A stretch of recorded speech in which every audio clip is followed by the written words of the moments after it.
Joanna. Joanna. Joanna, are you there? Look at Daddy. Hi guys.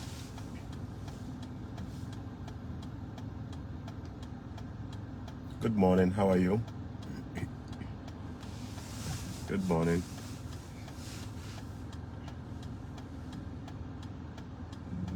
How is everything?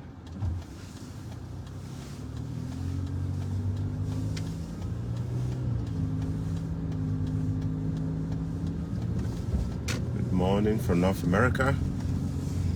Good afternoon in Africa. Good evening in Kenya. Habari yako, my Kenyan followers.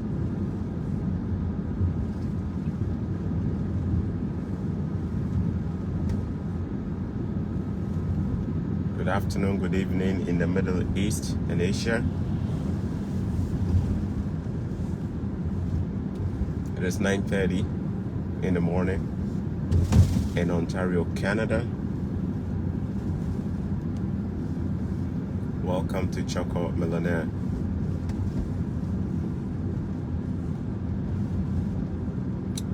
Dropping off my little girl in just a few seconds from now.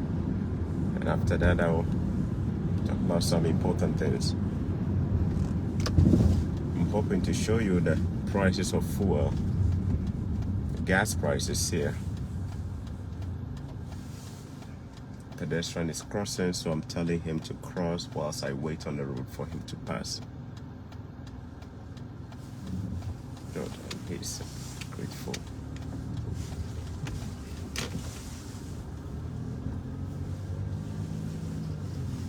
What is the fuel price in your country? Ghana, Nigeria, Cameroon, Togo, Benin. What is the fuel price? If we can convert that to the Canadian dollar or US dollar, I appreciate that. You can mention it and then let me know how much is a liter. How much is it? How much is it there? Let me know, okay?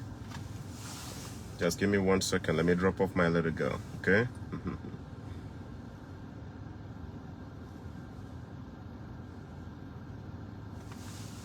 Give me 1 second.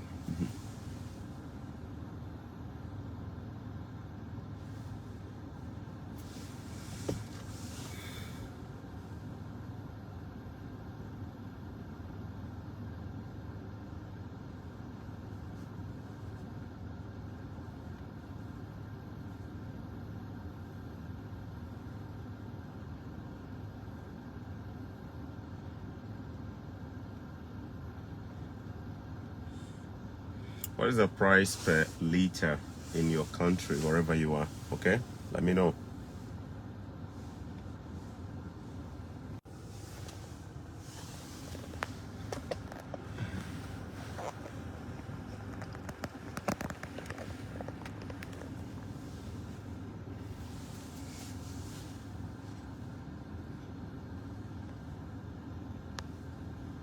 Oh, what did I do? Oh, okay. I swiped and the comments disappear. All right, let me drop the woman here. And then let me just drop her off quick. All right, time to go. Okay. Can you take your hands out, please? Your hands. Good. Oh.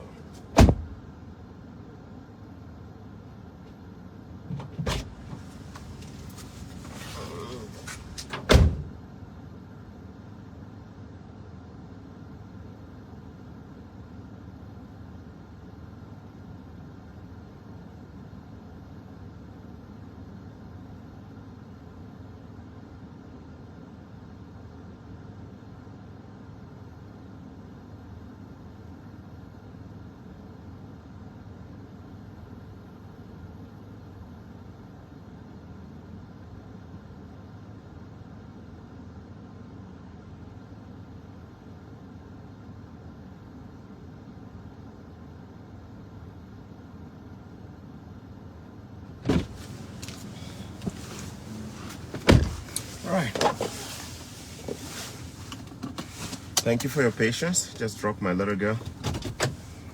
Oh. Okay. What is the fuel price in your country? What is the fuel price in your country? Fuel prices are high globally. There is a good chance if you are in the US and Europe, you've also noticed that fuel prices have gone up a lot more. I think this is the second time since I moved to Canada that I'm seeing fuel prices so high. Now, the price per liter of petrol is currently 135 cents.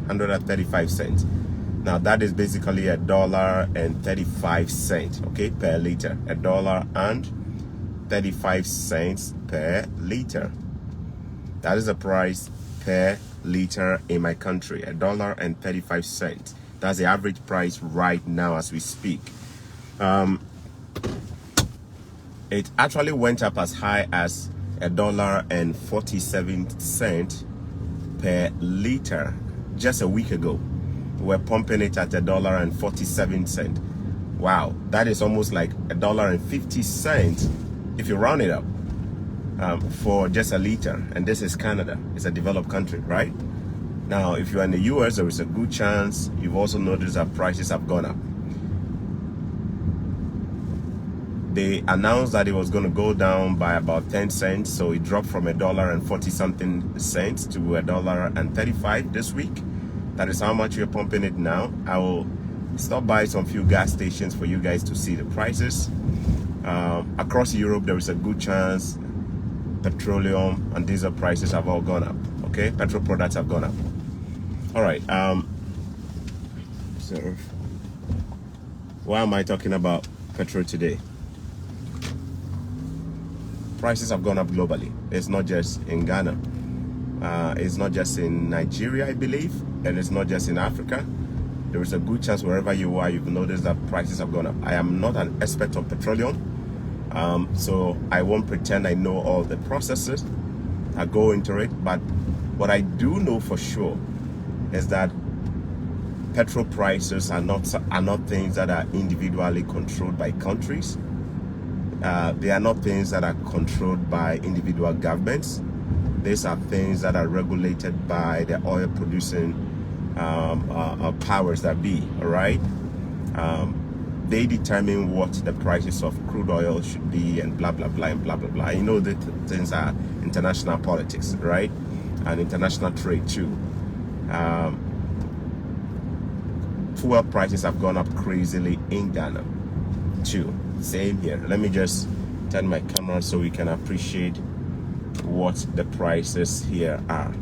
If you can look on the screen on the left, there is a Shell gas station right here. There is a good chance you're seeing it. There is a Shell gas station. All right. See if I can. Oh, my video has mirrored. How do I fix it? The video has mirrored. It means the things that are supposed to show on the left are showing on the right. How do I fix it? My video has mirrored. Is this something I did? I don't know. Let me see. It has mirrored. Everything that is supposed to be on the left-hand side is showing. Give me 1 second. See if I can fix it. No, it is still mirrored. Did I turn the phone in a bad way? Let me see. What did I do? Did I do something?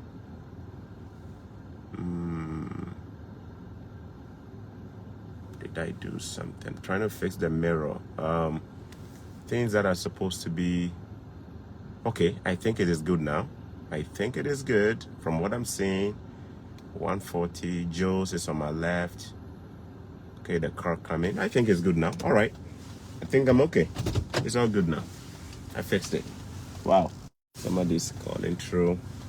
The price of fuel has gone up everywhere. I want to go back for you guys to see the price that I'm this station. This cars are pumping their gas. You're buying.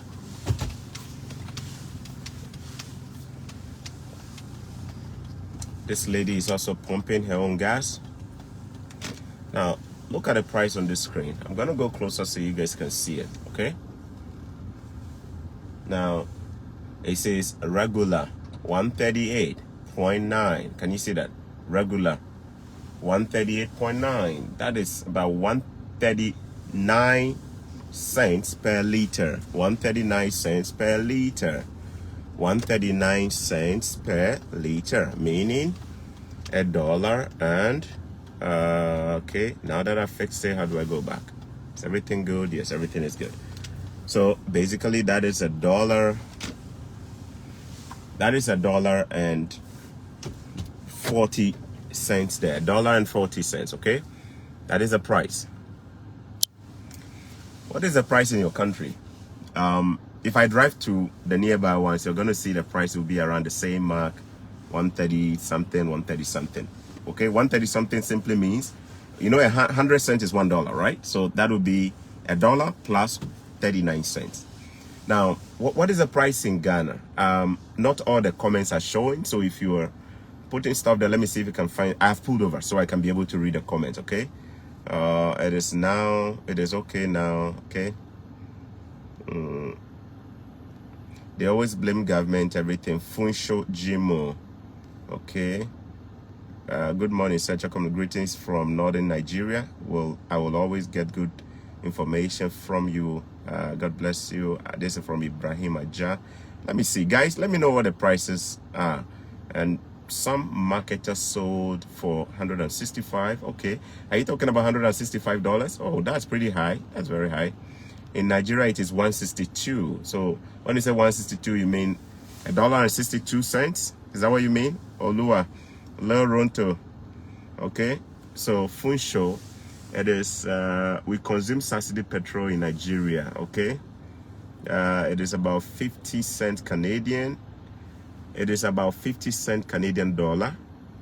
Okay. Mike Bami Gbola, are you saying that the price for fuel in Nigeria is 50 cents per liter? Is that what you're saying? Let me know if that's what you mean. And government has announced that from February, our fuel will go to 340 naira. Is that 340 naira? This is from Olua Toyi Leronto. Okay, it depends on the marketer. Okay, 162, and some sell for 165. Okay, Osazi, you're watching. All right, let me see if there are other comments. I just want to get a sense of what the rates are in your local economy. Prices are high. Now, some few months ago, probably about 4 or 5 months ago, we were buying fuel for under the dollar mark. We were buying fuel for 97 cents per liter, 98 cents per liter, 87 cents per liter. That is so cheap. Because I live close to the New York border, in the past, I have even driven across the border to go to Buffalo, New York, just to go and buy gas and re-enter Canada. Many Canadians do that. Fuel prices are way cheaper in the US compared to Canada. Fuel prices are way cheaper over the other side, right? Our neighbors, US, they have it much, much cheaper. So some Canadians, especially those who live very close to the border, if prices are so cheap in the US, they will cross the border, probably about 5 minutes, 10 minutes to cross the border, depending on how close you are to the border. And then we'll go and buy the gas there. Some people will buy it in gallons, and then they will cross the border back to Canada. I've done it twice since I came to Canada. I have crossed the border to go and buy fuel in New York, Buffalo, Western New York, which is Buffalo. And then I will cross the border and come back. But I didn't just go there for just fuel. I normally will go there to buy fuel, plus maybe some other things, maybe to shop in a store. It's also much cheaper to shop in the US in some stores. So depending on what season it is, there are things that are cheaper to buy in the US. We buy them there, and then we come back to Canada. Those of us who are very close to the border, that is what sometimes we do. But here I am telling you that the fuel prices you see today are crazy. They are $1.40 something. in many places, $1.39. You just saw it on the screen at the Shell gas station here. Why am I talking about fuel today? Fuel is not something that countries have power over. Fuel is an international commodity, so it is heavily regulated. Crude oil, heavily regulated. Even if your country is a producer, there is a good chance that the international regime for, I mean, you know, you're familiar with OPEC, and then, I mean, you know how the international commodity market works, right? Petrol products are not things that are politicized in the developed world. Now, since fuel prices have been going up and down, hardly have I heard Canadians complain about it. Hardly have I heard Canadians blame the government for it. Hardly have I heard Canadians do protests like we did in Ghana. I'm not holding brief for any protests in Ghana or any part of the world over fuel. I'm saying that fuel prices are things that are not controlled by individual governments. They are controlled by the producers of crude oil, and they have the power to fix prices here and there. Of course, some governments decide to put a bit of swing or a bit of spin on things, or a little bit of brakes on things by subsidizing and absorbing some of the cost, right, through different kinds of subsidy programs in different countries, especially in the developing world. But here is the problem. In Africa, we politicize everything. We politicize everything. There is no room. We just don't know when to stop politics, right? We politicize those things that are not even issues of politics. We make them propaganda issues. We make them political issues. We tend to score cheap political points using fuel.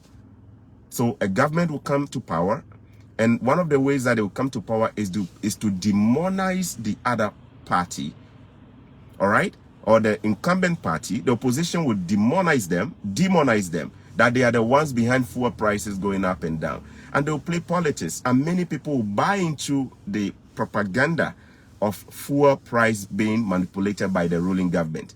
And then they would promise you in their manifestos that when they come to power, they're going to reduce it. And then when they come to power, they soon realize the lie they said to the people is catching up with the realities of time, that absorbing the cost of fuel is a huge, huge drain on the budget of every economy, right? Because these things are not controlled. If you try to put brakes on it at the time when it's going up, it is just a matter of time your budget will expose you, and you will have serious, serious consequences in the economy. You see, the reason why Ghanaians are protesting and complaining about fuel prices is because of the kind of politics we've played with it.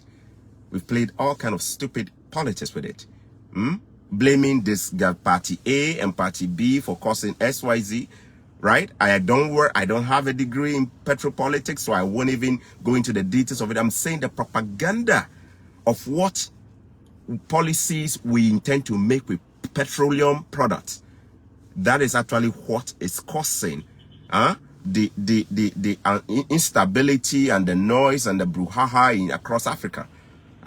We play too much politics with crude oil. We play too much politics. There are some things that are political. There are some things that are not political. Everybody knows it. There are some things that governments have control over. There are some things governments do not have control over. So if you use lies and deceit to rise to power, and then tell people that when you come, you have the power to reduce fuel and make it cheap for everybody. When you come and you don't do it, you see the anger of the people. Say you tell them lie. So when the time comes now and you begin increasing, you begin, see, okay, I won't say you begin, and fuel prices begin going up, people will come and blame you, because when you were promising them, you said when you come, you reduce it. They don't understand international politics and trade, though. The promise you made them, that is what they will take seriously. And then when they come, when the time comes and they see the prices going up, you see, nobody will even care about what is happening overseas. Nobody will even care. The ordinary Ghanaian trot driver, or the Nigerian danfo driver, or the matatu driver in Kenya does not care about crude oil prices globally. They don't even understand this. Many of them don't understand this. But because our politicians have played politics with everything there is, played politics, cheap propaganda, We make it difficult for our citizens to discern and know the things that are political and the things that are not supposed to be politicized. That is why we are going through this. Do you think if the ordinary Ghanaians have been told the truth, that there are some things that are not within the power of government, they will be out there complaining about fuel prices today? It's a global trend. It is a global trend. It is not something that one government controls, not even the US. They don't even manipulate the prices. These things are globally set. In Canada, our fuel prices are up, but we are not doing demonstration. We are not. Do you know why? The Canadian government doesn't play no politics with fuel. They don't. Right? They don't play no politics with fuel. They don't play no politics with fuel. There are things you can do within the economy to prop up your economy. But not everything is a matter of politics. I have never seen the Canadian government since I came to Canada playing politics with fuel during an election campaign. But that is the number one area that political parties in Africa will meddle. Yet they do not. I wouldn't say they are ignorant or naive. They know it. They just know when they sell those kind of propaganda, they will get a lot of people voting for them. So when you come and the realities catch up with you now, you see how it will look inside your country now. Because the matatu driver in Nairobi doesn't understand international pricing for fuel. They don't. Why will you lie to people that when you come, you are going to put brakes on it? When you know you cannot even put that much subsidy. In fact, when you come, you are actually doing the opposite. You're removing the subsidies here and there just so you can free some budget space. There are things Canada will never politicize. There are things the US will never politicize. They can politicize war. They can politicize COVID. They can blame Biden or Trump. They can do conservative versus this and liberal politics on this, but they do not play politics with some things that are common sense. The African governments play too much joke, and they take people for granted for too long. You see it. Canada, fuel prices are high, yet the people are not demonstrating because they were never lied to by their governments. The opposition parties are even required to make superior arguments in parliament. So they don't just go around and throw things around, deceiving people. You will get sued for misinformation. Do you see that? Canada has fuel prices going up, but nobody is demonstrating. In fact, even if this fuel price goes to $2 per liter, I don't complain. I'm not speaking for all immigrants in Canada, yeah? I'm telling you guys, even if this fuel price goes to $2 per liter, I will not complain because I understand how these things work internationally. Even if this fuel price goes to $3, I won't complain. I will still go and pump it. In fact, everybody there is pumping. Let me just turn around so you can see people pumping. Everybody is pumping and going inside to pay. Blind spot check. Good. Let me just turn and position myself here so you can see how many people are coming to pump in peace. They are pumping in peace. Nobody is holding placard. Nobody is holding placard. Nobody is doing protest. Watch it. Just watch it. I'm at a Shell gas station. You watch it. That's a Shell right there. And let me go back a bit so you guys can see. Okay. My blind spot is good. See the price. That's the price right there. The lady who is walking, she just went inside to pay. She's finished pumping. She's going. Everybody will come and pump it. Everybody will come and pump it and go. Even if this price, with seriousness, I'm serious, guys. Even if this price changes right now from 138.9 to $2 per liter, people will still pump and nobody will go and do protests. Do you know why? Because they know these are not things that are manipulated by the government. Internationally controlled by the oil producing economies. Based on supply and demand. Based on supply and demand. Do you see that? Is there anybody here doing protests? No. I'm within a plaza and I've parked. You can see cars sitting there. Somebody just came in. They are going to pump their gas. Nobody is complaining. No protest. What is the difference here? The difference here is that people understand the fundamentals of how things work. Number two, the difference here is that people are not complaining because they have jobs and opportunities. Guys, you heard me say, even if this price jumps right now to $3, I will still pump it and fill my tank. Did you hear what I said? Even if the price currently is $1.38 per liter, if it jumps right now in front of my eyes to $3 per liter, I will still go and pump it and fill my tank. Do you know why? The system is full of opportunities. Nobody is complaining about money. I know I have a job that I can go and do and make that money and buy the gas. In a country where the system is working, jobs are there, unemployment is not an issue. Unemployment is never an issue here in Canada. Our unemployment for record, even though we had a pandemic, we are below the 5% mark. Even though the pandemic has caused so many dislocation within the economy, our unemployment is still below 5%. Do you know what that means? It means more than 95% of the working population are having jobs. Why is anybody going to complain? Huh? In a country where the basic necessities of life are working, who is going to complain? That I have a job that pays me, I have things to do that brings money. Why should I even complain about this? Why is it that when I go to the grocery store, I even complain about the price of a bag of rice? You see, frustrations of people are a thermometer, a barometer, and a reflection of what people are going through. When you see people complain, it is actually what they are going through in life. I am saying that here, even if this price jumps miraculously right now from 1.38 cents to $3, $1.38 to $3, you will see people still come and pump. Do you know why? Because when they get out, they're going to make that money at work. When they get out, they are going to make that money in the second job. When they get out, they are going to make that money. Simple as that. Inflation has gone up everywhere. Record high inflation. Prices of materials from a renovation, they have all gone up. Lumber has gone up. Lumber means wood. Wood has gone up. XYZ, everything has gone up. But nobody is complaining because we know these are not things that are manipulated by the government. I'm not complaining because these same countries where things are up and the cost of living is high has given you numerous opportunities to make the money to be able to live. Here is the difference.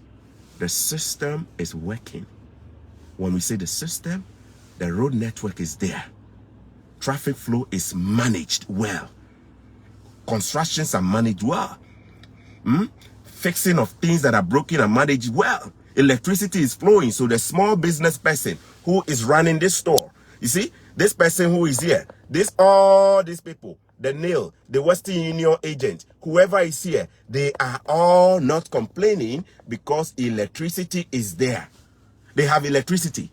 So when they come in, customers are going to, in fact, you see this one saying open. See this one here. He says open on the left-hand side. Open. Open means he's open for business. He's got electricity.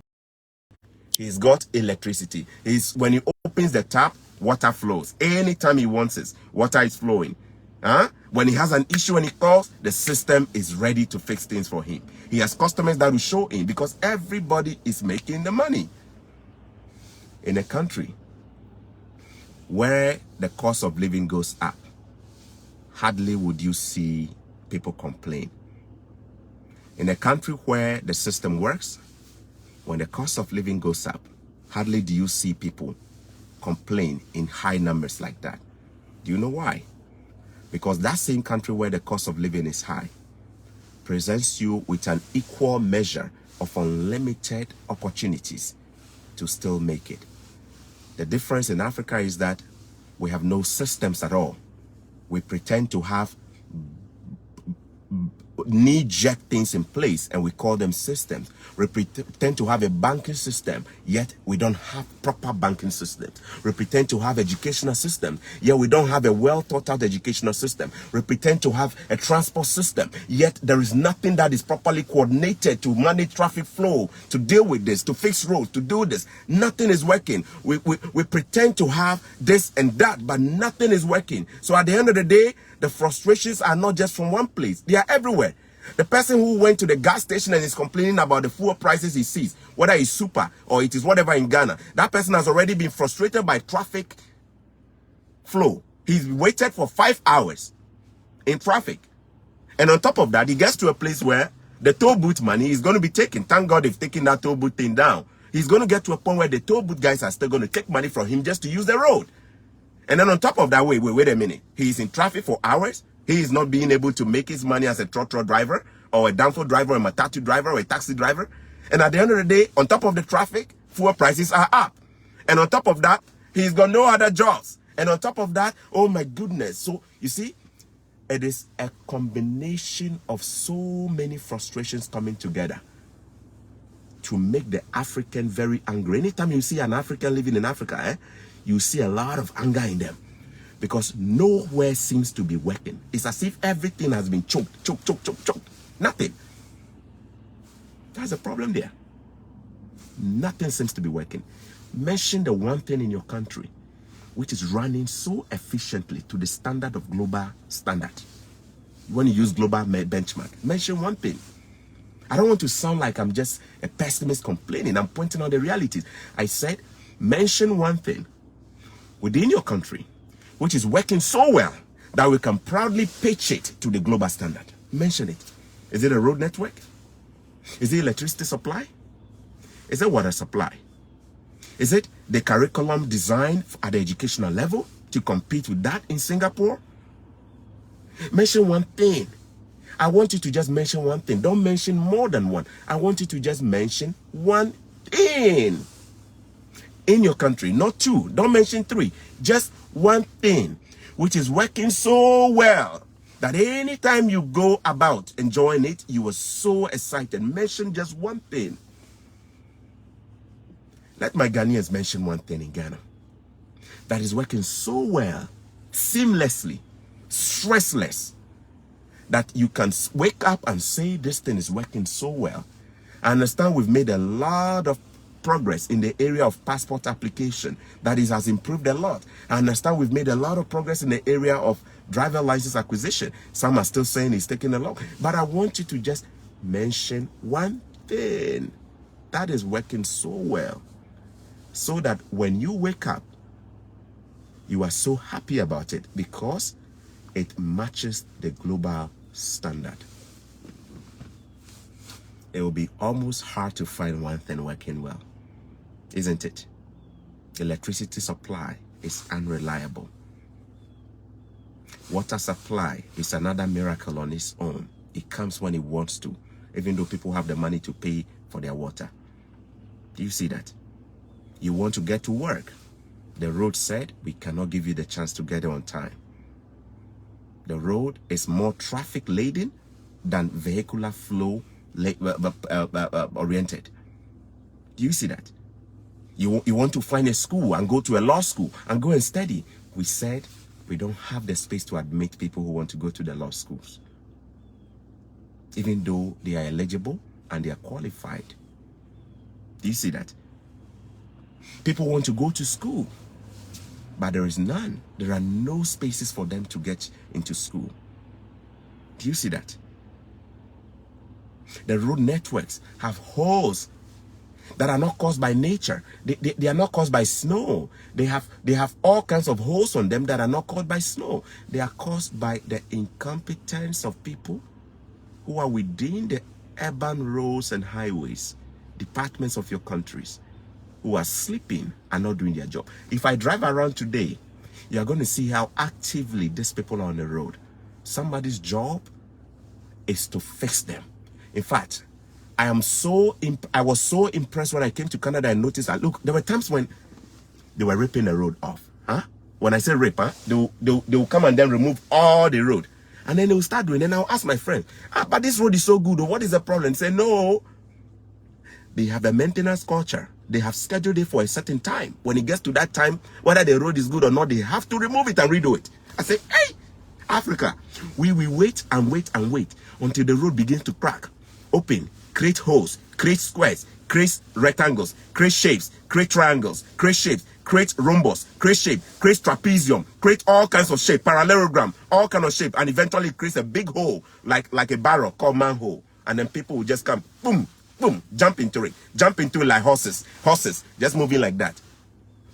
You see, is there no department within the urban roads and highways whose job is to just go around and check and schedule maintenances on time? I predict there will be. I presume there will be one. Why is nobody working? We have excuses for everything. Do you know we can actually build our whole economy by just making things work and providing people? You see, everywhere in the world, people have never complained about paying for services and goods where those services are valued for money. Everywhere in the world, though, people will pay for higher accommodations so long as they can make the money to pay for it. They will still pay. When they come here, those of you who come and say rent is 400, rent is 2,000, when you come here, you realize they won't complain again. $2,000 will mean nothing to you. Do you know why? Because you will soon realize that you are making enough to afford you the opportunity to pay.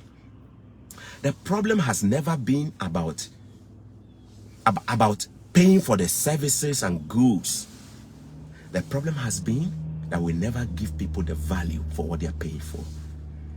You see, go to a university's website today in Ghana, apply for an admission, and you see what kind of information they have there.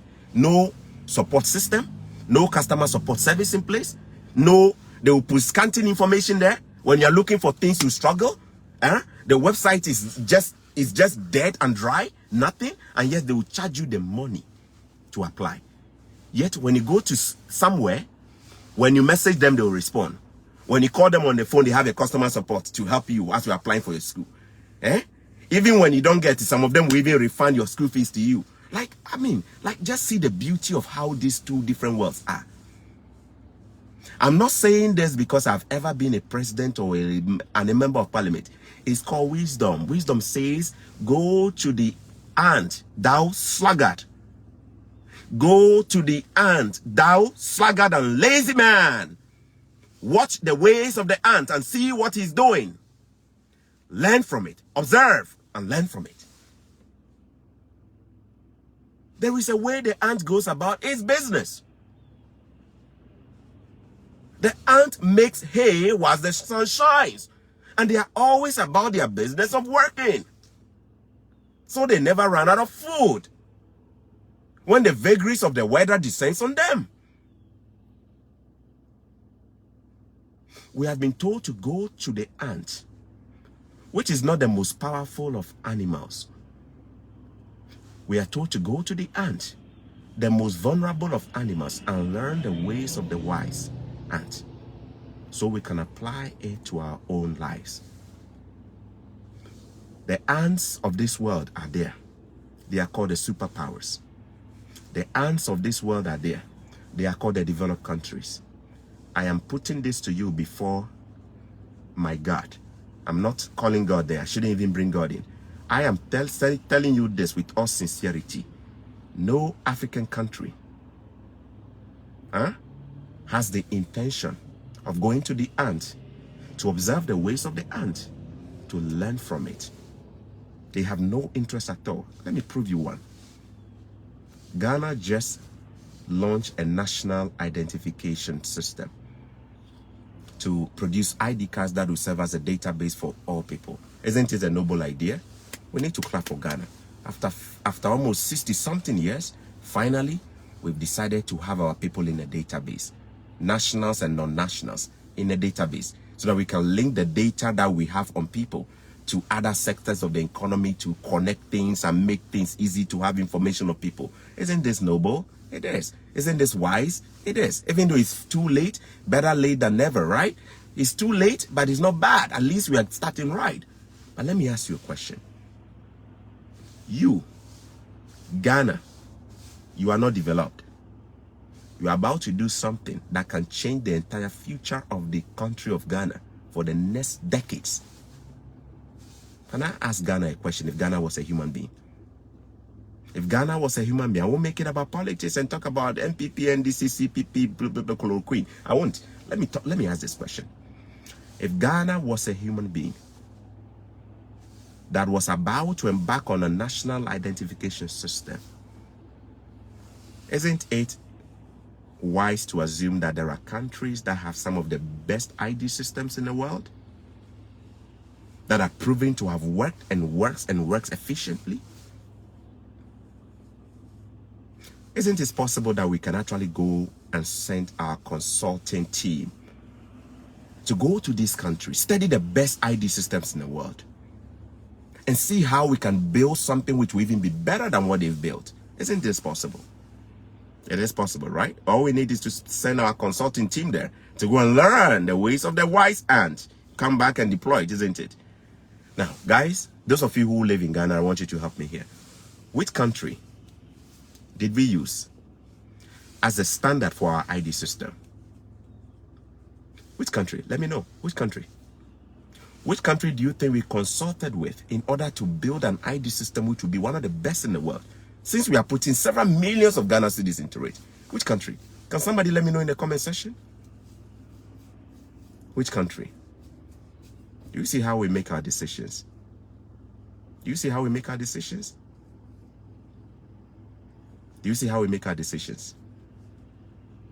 Yeah. Sadly, we cannot proudly say we modeled it after the best in the world. I understand we went to India to study the system in India and how they did their ID system. Here is the truth. India's ID system is not even the best in the world. With all due respect. But yet, that is where we went to learn. You see how mediocrity is. It is just like Nigeria wanting to learn something. And then they say they are coming to Ghana. They won't go to the best in the world though. They will come to Ghana. Then they'll say they are coming to learn it there. You see how we make our decisions. Yet the UK is there. Germany is there. Canada is there.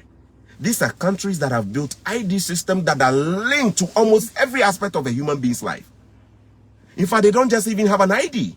They have social insurance numbers and social insurance number and whatever. Name them. Do you see how we learn? If Ghana was a human being, do you think we are actually spending our money well? When we are doing anything, we don't even consult the best in the world. When we are doing anything, we don't even ask how is it done globally. We just go and we ship it in. We ship it in like that. We just ship it in. And then after several years, we say it didn't work. The money was wasted. See how it's done? That's the problem of Africa. Leaders who don't have the humility to go out there and ask for help. Not begging for help or money to ask. We want to embark on a massive project. Can you bless us with your wisdom and experience? Leaders who don't have the humility to even send their technocrat to go and study how it's done elsewhere. How come we did not even develop our ID system against that of the best 7 in the world? How come we did not even go to Singapore to ask how are the Singaporeans doing this? And for us all the time, if we want to do something, we go to another mediocre country to go and do it and learn it there. You know why? Corruption. Because these countries are equally corrupt, and these are the places we can go and easily embezzle the money. They won't go to a country that is so developed because they know when they go there, they won't be able to what? Manipulate the cost of and inflate the cost. So they won't go there and learn it. Do you see the problem we have? Problems everywhere. No single system is working. Healthcare, not working. Education, not working.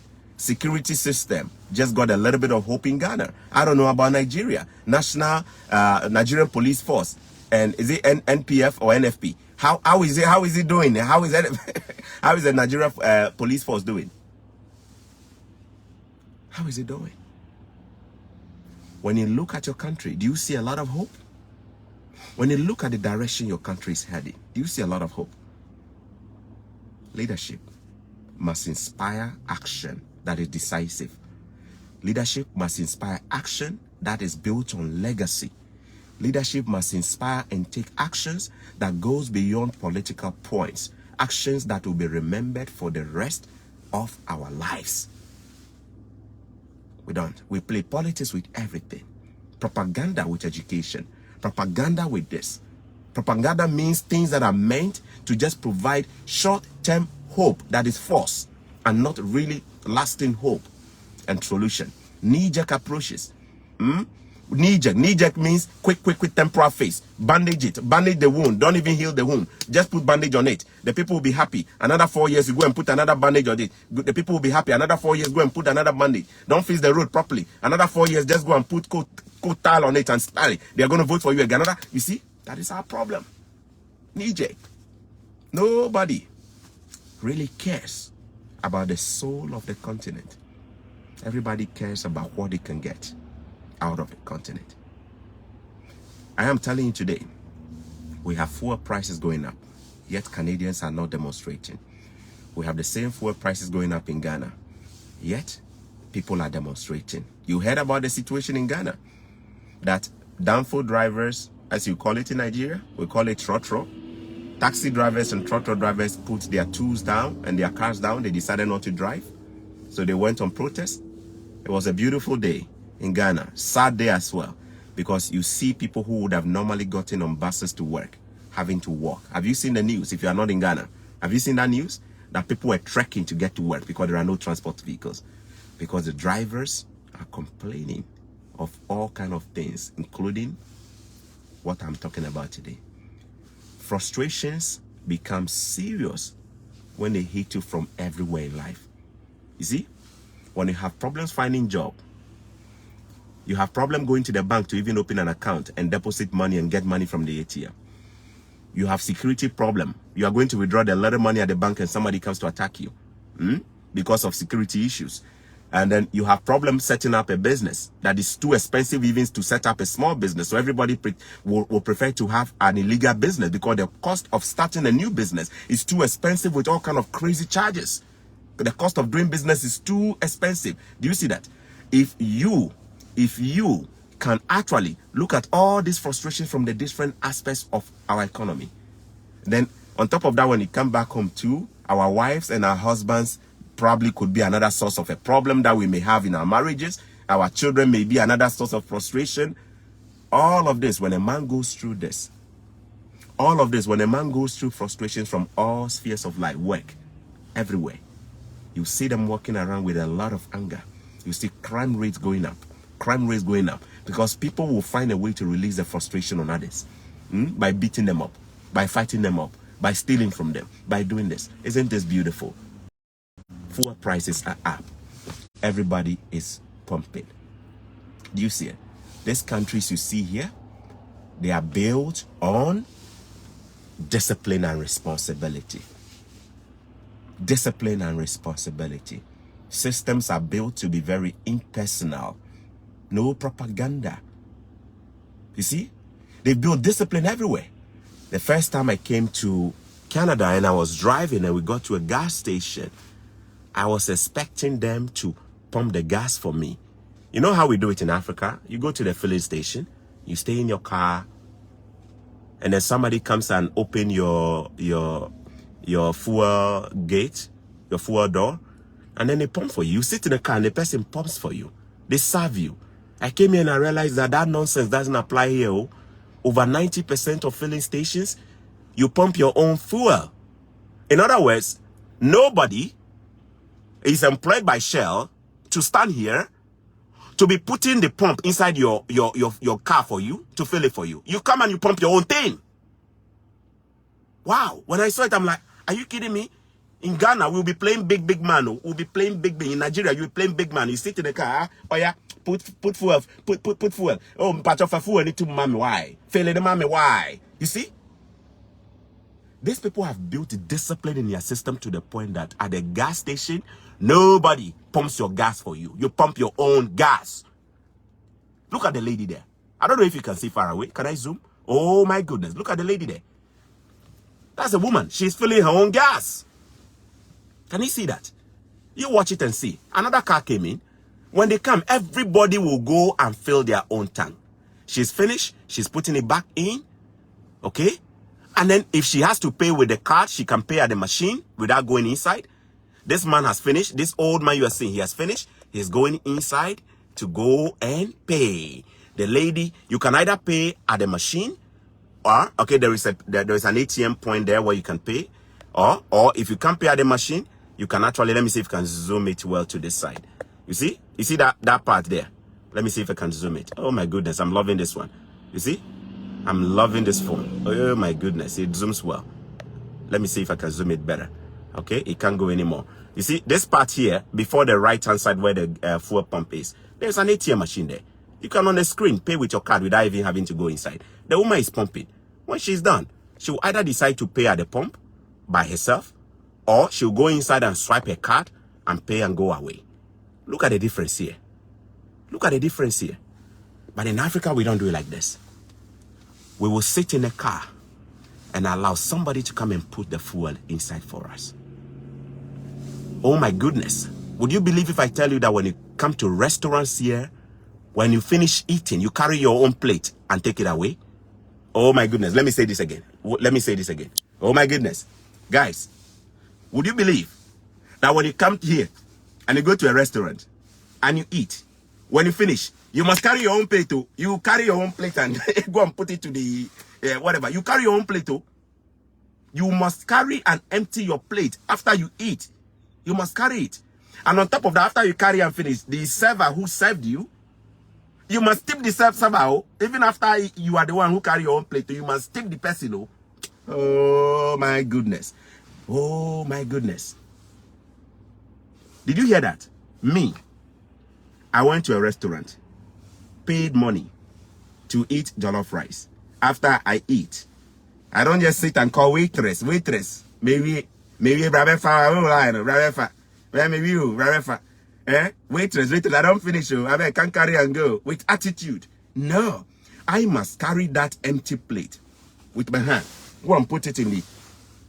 And on top of that, when I'm paying, I have to tip the waitress on top. Wow. You carry your own plate. At the gas station, you pump your own gas. You carry your own trash to the roadside. And if you carry your own trash to the roadside, you have to organize it properly. Papers on one side in a bin, plastics on one side, organic on the other side. If you mess up and you put paper inside plastic, when the dumpster, when the bin company garbage truck comes, they will look at it and say, this person did not sort out the trash well. Let's leave it. Let them take it back to their bedroom and go and sit on it. Oh my goodness. Discipline is built within the system. A system where nobody is carrying your oh my goodness. Nobody is carrying your nonsense for you. You pump your own gas and you go and pay for it on top of that. You eat your own food. On top of that, you carry your plate away. Discipline has been built into the system. You go to the car wash, you wash your own car, and after that, you pay for it. Yes. One of these days, you see me go to a car wash, you see me wash it. After that, I'll pay for it. You don't go to a car wash and say, hey, washer, Mr. Washer. Come and wash clean for me. And he's sitting and then you just bet. You see, what am I saying? Why am I saying all this? I'm saying that their system are so organized to the point that they've built real discipline and responsibility inside the system. If you are supposed to put things here and you don't put it there, they don't touch it for you. They don't even do it for you. Yes, with all seriousness. They build that personal sense of responsibility. In Africa, it's the opposite. Instead of building responsibility within our fake systems that we have, we don't even build responsibilities into them. Rather, we've built what we call a sense of entitlement, where people just demand all kinds of things without an equal responsibility. The person who goes to the restaurant has so much attitude ordering that food from the waitress because they think that by paying for it, they also own the waitress. The person who goes to the gas station is having so much attitude pumping the petrol because they think that by paying at this pump, they own the person who is serving them too, and so they speak to them anyhow. The person who is in the car going, has so much sense of entitlement. When he finished drinking water, he will look outside, throw it down outside the window, the sachet or the bottle. When he asks him, he will say, "What is the purpose of Zoom Lion?" Have you ever heard that before? You know, some people will give you that, eh? They'll put it in the gutter or by the roadside. They'll throw it out. They'll eat the corn, the maize, and throw it out. And when you ask them, they will tell you, what is the purpose of Zoom Lion? For those of you who are wondering what Zoom Lion is, it's a trash cleaning company in Ghana. They go around and clean the streets and all of that. Yes. What is the difference here? Our leaders have made it so. They have not built systems that will make us responsible. And because of that, indiscipline is just so high. Leadership must set the standard. Leadership must set the rules. Every leader must set the standard. Not only setting it, become the standard themselves. Not only becoming the standard themselves, live by example. We don't have any of these things working. None of them. None of them. Michelle, you are 6 years old. Thank you so much, Michelle, for watching. Chogbe, Ansel, Lawrence, your daddy loves you so much. Michelle, thanks for watching. You're only 6 years old, but I hope you're picking. We must set standards. Become the standards as leaders. Lead by example, by showing the sense of responsibility. And then asking our followers to do same. Where our leaders are driving on the shoulders of the road, it becomes difficult for them to demand of the motorbiker not to do same. Where our leaders are the ones embezzling money, it becomes difficult to tell the connection man processing the passport not to do same. Where a leader is going around mismanaging money, it becomes difficult to look at the local government person to say they should not steal the 100 naira. Where your leaders are the ones who are selling the soul of the continent, it becomes difficult to accuse a Chinese national of messing up your country, because your leaders have already done that and they encourage them. They even give them the papers to go around and do all of that. Do you see that? Leadership is everything. Leadership is everything. It is not about colonialism. Colonialism has been a part of our history. We will forever remember colonialism, but never must we stay in our colonial past. We must rise up. Every country has had its share of injustice. The US has its own share of injustice. As recent as 1960s, blacks and whites could not even sit in the same bus and go to the same school. Just 1960, recently. Every country in the world has had its own share. In Africa, we have our own shares of our injustice. Tribalism, ethnocentrism, favoritism, killing of this, northern-south divide. Fulanis are not these people. They are not part of us. They are different. They speak different. They live different. We have our own demons within and our own injustice. But this is what I'm saying. No wise man will forever complain about what somebody has put them through, without asking, what are the lessons in there for me? What do I need to do to make sure this does not happen again? A problem with many of us who are Pan-Africanists is that we have a single lens for looking at things. We blame everything on our colonial past. Colonialism is nothing, is not something we should condone, and we should condemn it with all our energy. But at the same time, we must know that the days of the colonial rule are over. Countries are now in full charge. Imperialism is not longer even active. I'm saying this with all seriousness. The days of saying that your leaders are puppets and they are being controlled are over. We are living in an open global world where technology and things have become so transparent that it becomes very difficult to still blame the colonial master for being responsible for your problems. Do you see that? You must rise up and take responsibility. If not anything at all, Rwanda has shown us that you can rise from the ashes of the grave and still live. Rwanda will never be a perfect African example, but at least we can see all it takes is leadership to bring change. If the Rwanda president sat down and blamed the Germans and the French government and continuously, you think they will be able to do what they're doing? No, at a point there is a time to move on after blame game.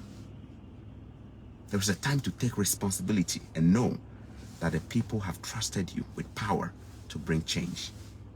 Leadership is not about blaming somebody for what you should have done. If you can do it, get out of power. Stop blaming somebody else. I know some of my followers here are so Pan-African. Not just Pan-African, extreme Pan-African, that you hate everything of the white man. I know. It's your opinion. It's your perspective. Hold on to it. But I want to challenge you to open your mind up a bit. How long will you continue blaming the white man? For how long will you continue blaming the colonial masters? It's been 60 years since they left the shores of Africa. You still think they are pushing the buttons? They are still telling your president what to eat and where to sleep? They are still telling your president how to build the roads? They are still telling your president how to design policies? You still think so? I want you to open your mind up a little bit. There are international influences, but every country is responsible for their self-determination. Self-determination means a country is sovereign and they take responsibility. Singapore had its share of it. Singapore went through a lot and a lot and a lot more than you can think. That city-state called Singapore was nothing until Lee Kuan Yew stepped in. Lee Kuan Yew did not continue blaming the British powers that divided Singapore, that created the problem that Singapore had. Lee Kuan Yew rose up and said no matter what happened, he will bring change to his people. And he did it. The story of Singapore. Today, go and look at Singapore. They have the best standard in so many areas. Go and look at their airport. It's a beauty. Go and look at their Marina Bay. It's a beauty. Go and look at the educational system and how they've designed it. It's a spectacle to behold. Go on YouTube and watch some stuff from Singapore. How can a country turn around in so short? Before 2001, before the 2000, China was not even a member of the World Trade Organization. China was so poor. They were not even admitted to be part of the World Trade Organization. Yet in just one generation, China has turned around its economic fortunes. We know China is not the best and ideal example of a perfect country in a working country in the world. But you can tell there's resilience and the seriousness of a people and their leadership to make change happen. Every serious country has only developed when they take full responsibility for the problems within, and leadership take that ultimate responsibility. No matter what the past did to you, you do not stay a prisoner to the past. No matter what the past did to me, I refuse to stay a prisoner to my past. As a poor boy, I decided that I have to take the responsibility up. No matter whatever I went through growing up, I said never. Even though I grew up in Choco, I said never will I accept that. I will make the changes that I need to make as a man to bring the kind of future I want for myself. That is it. When you take responsibility, it is so spiritual. Our African governments don't take responsibility. They blame. Our African governments will not take responsibility for the things they've created. They'll blame everybody else except themselves. Sons of Adam. Adam, where are you? It wasn't me. God said, Adam, but I didn't even ask you who did it. I just asked, Adam, where are you? Said, God, it wasn't me. Can you allow me to blame Eve, the woman you gave me? Adam, the first man, did not take responsibility. He was quick to blame the woman. And he didn't say my wife. He said the woman you, God, you gave me. Meaning, I'm not just blaming the woman, I'm blaming you, God, for giving me that woman. Ghana, where are you? The president will say, was it me? Nigeria, where are you? It's not us. It's not us, oh. There's the colonial masters. They are the ones that have made us the way we are. Oh, after that, when they don't find any other person to blame, they'll go and blame the citizens. I said the people are the most stupid. The citizens are in this place. The people are the reasons why we are not developing. Yet, there is nothing about the leader which is so inspiring and shows that they have even a better standard to emulate. You see that? Problems, problems. I could talk and talk and talk all day 24/7 like a TV channel. There is a lot I can speak about, but I want you to look at this and not be despaired. I don't want you to just feel melancholic and pessimistic about Africa just because I've talked about the problems of Africa. I'm a man of hope. I believe I'm a merchant of hope. I believe I'm here to give hope and inspire hope. That is my purpose. And I'm here to tell you that no matter how dark the continent looks, no matter how gloomy our trajectory looks, we will rise, because God is on the move. He's ready leaders who are young but brave, have the courage of a lion, have the heart of a king like David. Leaders who do not care about their pockets. In fact, leaders who will actually close their bank accounts, and leaders who will rise up and say, you know what, we'll put our life at stake to move this continent forward. We'll put our lives at stake to move this continent. God is working on raising leaders. Tough times raise strong men.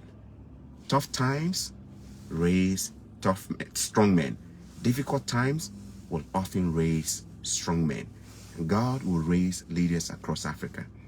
He will raise leaders in Ghana. There will be women and there will be men. There will be people of integrity. There will be people who care so much about their country that they can't even sleep. There will be people who cannot be bribed. There will be people who cannot be corrupted. There will be people who have a conscience and emotions and understand the feelings of people, the ordinary people. God will raise people from Nigeria. People who will not have a Ghana must go and an extra room where they stash the stolen money. God will raise people like this in Nigeria. People who have a heart that seeks God and the good of the country. God will raise people like this in Benin. God will raise people like this in Cameroon. He will raise women. He will raise men. God will raise his own people to take Africa out. There is a reason why he made us the way we are. He made us so rugged and gave us some of the best because he knew ahead of time what our weaknesses are. And he'll help us out. He'll help us out. We'll do our best and God will help us out of it. Thanks so much for watching. Choco Millionaire. Those of you who have stuck with me, I appreciate you for watching today. In case you are wondering what I talked about, I talked about fuel prices being globally skyrocketing globally, and I made a case that these are not things that governments can manipulate easily and score cheap propaganda points and political points, as some African countries have a knack for doing, have a knack for politicizing fuel, have a knack for politicizing, scoring points, and at the end of the day disappointing people and not giving them the true information. So at the end of the day, you see people complain so much and vent it back on the same government that lied to them. I'm saying that there is a bigger picture we need to look at. And I'm also calling for leadership to rise up. This is not just a blame game of Africa. I'm saying all my talks on leadership, you see me end by telling you that we need to have leadership that will rise up. Leadership that will stop blaming colonial masters. Leadership that will rise up and take full responsibility for the things that the people are going through. Leadership that will know that our past is as good as our lesson point. Our past is not supposed to be a chain. We are not supposed to be prisoners of our colonial past. We are supposed to be lesson learners who will learn lessons from our painful colonial past and see what we can do to make sure this never happens again. God bless you, and thanks for watching Choco Millionaire. We don't need more money to live a better life and to build better countries and smart countries. We definitely need wisdom. And one of the wisdom is to learn from the best so we can also become the best. We don't learn from mediocre people in order to become another inferior mediocre country. We learn from the best. And I pray that no country will compare itself to Ghana. Ghana is never the standard in Africa. The standard is the top countries in the world. I pray that Nigerians will stop comparing themselves to Ghana. I pray that Nigerians will say Ghana is doing better, so they will learn from Ghana. I pray that Ghanaians will say they are doing better than Nigeria. Two mediocre people comparing themselves, and they say one is best. Compare yourself with the best. The best must always compete with the best. The best must always become the better option and the standard. When you become the standard, you see your name show up on the foreign exchange when you are talking about currencies. Togo is never the standard. That is why when we are comparing our naira, we don't compare it against the Togolese what? Safer. That is why when we are comparing our naira, we don't pitch it against the Ghanaian cedi. We pitch our naira against the UK pound. We pitch our naira against the British pound. We pitch our naira against the Canadian dollar. We pitch our naira and our cedis and our Kenyan shillings. We pitch it against the US dollar. Do you know why? Do you know why? You must compare yourself with the best. The goal is to become the best and not another mediocre country. God bless you. Thanks for watching. Have a good day. Bye.